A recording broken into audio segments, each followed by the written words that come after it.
তুই কিনতে আসেন? হ্যাঁ ও, গরুটা আমারটারই আসে আল্লাহ দিলে। গরু কটার মধ্যে কিনবেন? এই 30-35।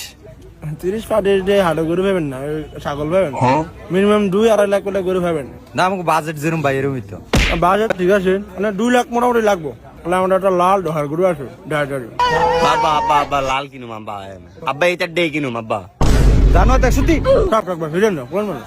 ভাই 2 লাখ হলে কি ভালো গরু ফামু? 2 লাখ না হলো 2 লাখের কম বেশি আর কইব। अच्छा রাখবেন? আচ্ছা তাহলে আয়েন। ठीक है।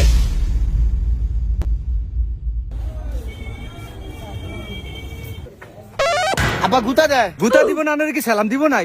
আর হলে গুতা দিবই গরু। কিও ভাই গরু হেন কইলেন লাল, হেন গরু যে কালা। কালো না তো ভাই, এটা করস করস করস গরু দামে কম, খাওয়া যাবেন। ভাই করস নি? করস গরু আমার আমার অনেক করস গরু আউস ভাই, খেয়াল করি নাই ভাই। না আব্বা কালা করে নিতাম না আব্বা জানোয়ার একটা থাবো তুমি আমার উপর কথা কস। থাক ভাই, ফিরেন না কোন মানুষটা আমার